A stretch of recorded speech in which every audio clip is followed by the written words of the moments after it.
Sir, आज आपने SDPI के मुंबई आए थे, पार्टी में आपकी मीटिंग हुई है यहाँ पर, और इस मीटिंग में क्या क्या बातचीत हुई है और प्रेस कॉन्फ्रेंस जो रखा गया है, इस प्रेस कॉन्फ्रेंस को लेकर क्या बताना चाहोगे? आज हमारी प्रदेश कार्यकारिणी की बैठक थी यहाँ पे और बहुत सारे विषयों पे चर्चा की गई। खास करके जो महाराष्ट्र की जो सियासत है वो जिस तरफ बढ़ रही है वो महाराष्ट्र के लिए अच्छी नहीं है। हमने देखा कि मराठी अमराठी के मुद्दे उठ रहे हैं, वहीं पे जन सुरक्षा जैसे काले कानूनों को लाया जा रहा है। उसी के साथ जो है बुलडोजर नीति जो है, बुलडोजर जस्टिस, उसको भी प्रमोट किया जा रहा है। इस तरीके के बहुत सारे इश्यूज हैं जिसके ऊपर यहाँ पे चर्चा हुई और आने वाले चुनाव के बारे में एसडीपीआई के यहाँ पे किस तरीके से रणनीति हो सकती है एक राज्य स्तर पे, उसके बारे में चर्चा हुई। और हम जो आए दिन हम देख रहे हैं कि भ्रष्टाचार के जो प्रकरण आ रहे हैं, चाहे वो मौलाना आजाद आर्थिक विकास महामंडल का भ्रष्टाचार हो या फिर वक्फ के बारे में जो इश्यूज आए हैं वो भ्रष्टाचार हो, इस पर चर्चा हो गई। हमारी पार्टी ने ऑलरेडी इसके ऊपर स्टैंड लिया हुआ है और इसके बारे में आंदोलन कर रहे हैं और एक स्ट्रांग मूव हम लोग इसमें लेने वाले हैं। जिस तरीके से आपने बताया, सरफराज भाई ने बताया कि वक्फ को लेकर हमारी मीटिंग हुई थी, क्या मीटिंग हुई आपकी? इसमें भ्रष्टाचार और वक्फ का पुराना नाता रहा है, खास करके महाराष्ट्र में। एक तरफ जब पर्सनल लॉ बोर्ड के साथ में मिलकर मुल्क के सारे मुसलमान वक्फ के प्रॉपर्टी को बचाने के लिए ये जो वक्फ के लिए जो काला कानून लेकर आए हैं, वक्फ अमेंडमेंट बिल या वक्फ अमेंडमेंट एक्ट जो लेकर आए हैं, उसके विरोध में पूरे मुसलमान रास्ते पे हैं और फेजेस वाइज आंदोलन कर रहे हैं कि वक्फ की प्रॉपर्टी को बचाया जाए। वहीं पे वक्फ के जो चेयरमैन है और जो सीईओ है जुनैद सैयद और चेयरमैन समीर काजी, ये लोग मिलके आपने देखा होगा कि पुणे और मुंबई हाईवे के ऊपर एक जमीन जो है जिसकी कीमत आज के तारीख में 1200 करोड़ है, वो जमीन 9.5 करोड़ में बेचने के लिए उन लोगों ने सहमति दी। परमिशन पहले भी मिला था, लेकिन आज जो है ना उन्होंने उस तरीके से सहमति दी। अच्छा, ये कौन लोग है? ये समीर काजी कौन है? 2022 के अंदर जिनके खिलाफ में वक्फ बोर्ड ऑर्डर देता है कि समीर काजी के खिलाफ में एफआईआर दर्ज किया जाए, जो ऑलरेडी वक्फ के जमीनें लूटने के अंदर उन्होंने आरोप है उनके ऊपर। ये बंदा वक्फ में मेंबर बन के जाता है, बोर्ड का मेंबर बनता है, ना सिर्फ मेंबर, इनकी लॉबी देखिए करप्ट लोग कितनी कि वो चेयरमैन बन के आते हैं। यह हैरत की बात है। ये वक्फ कोई मालक नहीं है और जो जमीन है वो देवस्थान की जमीन है, इनाम फ्री की जमीन आती है जिसको आप खलसा नहीं कर सकते। वक्फ ने अपने पावर के आगे जाके वो जमीन की जो कैटेगरी है उसको तक चेंज किया ताकि वो बेच सके। तो इन सारे मुद्दों पे हुई है। इस तरीके के कई सारे घोटाले हैं, ये तो अभी सरफेस पे आया है, इसके ताल्लुक से भी हम लोग आवाज उठा रहे हैं।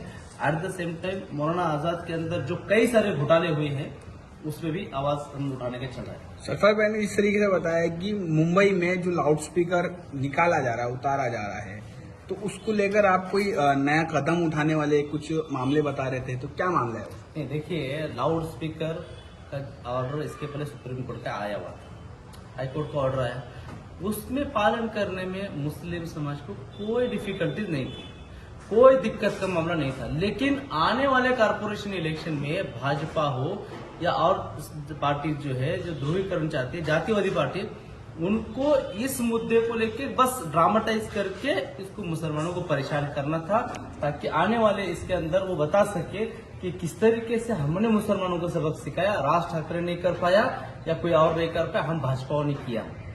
जो इश्यू नहीं है उसके अंदर इन्होंने किरीट सोमेन ने गलियों गलियों में जाकर लेटर दिया कि मस्जिदों के भोंगे निकालो, जबकि सिर्फ मस्जिदों के लिए नहीं था, भोंगा प्रॉब्लम नहीं था, प्रॉब्लम था डेसिबल। और मुस्लिम समाज के लोग मस्जिद वाले हमेशा बोलते हैं कि जो हाईकोर्ट का ऑर्डर है उसके रिलेटेड जो है हम लोग पालन करने तैयार है। लेकिन उन्होंने बोला कि भोंगा निकालो। भोंगा क्यों निकाले भाई?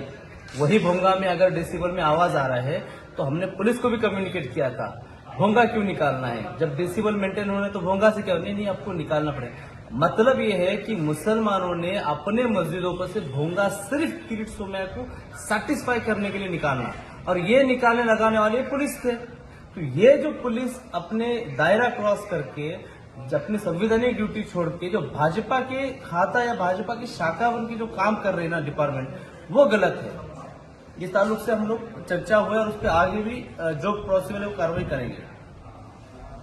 ये जो आपने भोंगे की बात कही है, इसको लेकर आप और आपकी पार्टी किस तरह से न्यायालय और कोर्ट में जाकर इसके ऊपर मांग उठाएंगे और सवाल खड़ा करेंगे? देखिए, इसमें न्यायालय में जाने की जरूरत ही नहीं है। ऑर्डर है वो होना चाहिए।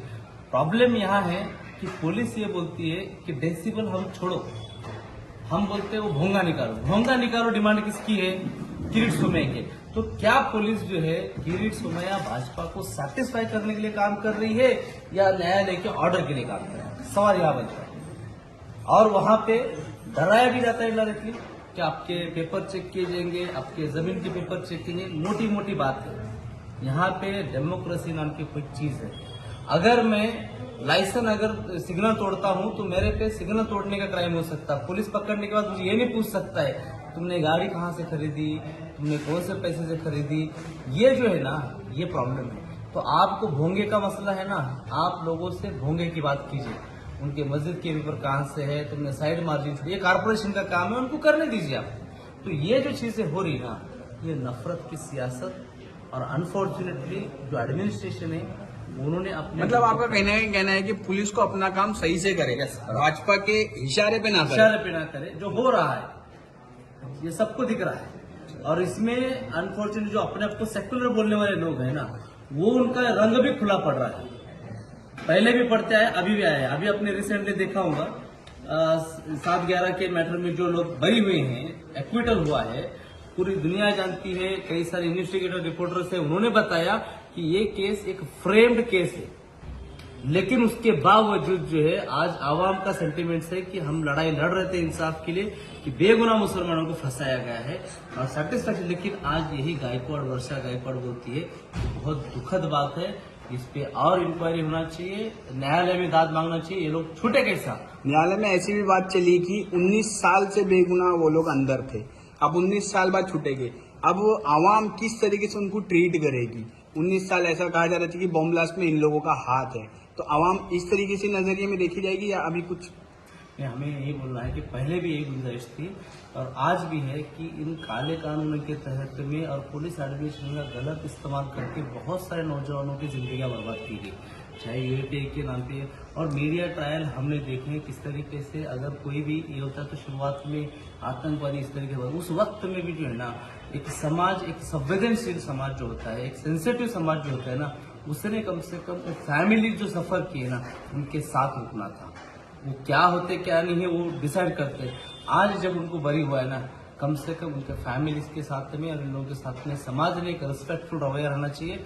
भले ही उनको जो फैसिस्ट फोर्सेस है वो एक आतंकवादी फैलाने के पीछे पड़े, लेकिन न्याय की हमेशा जीत होती है। न्यायालय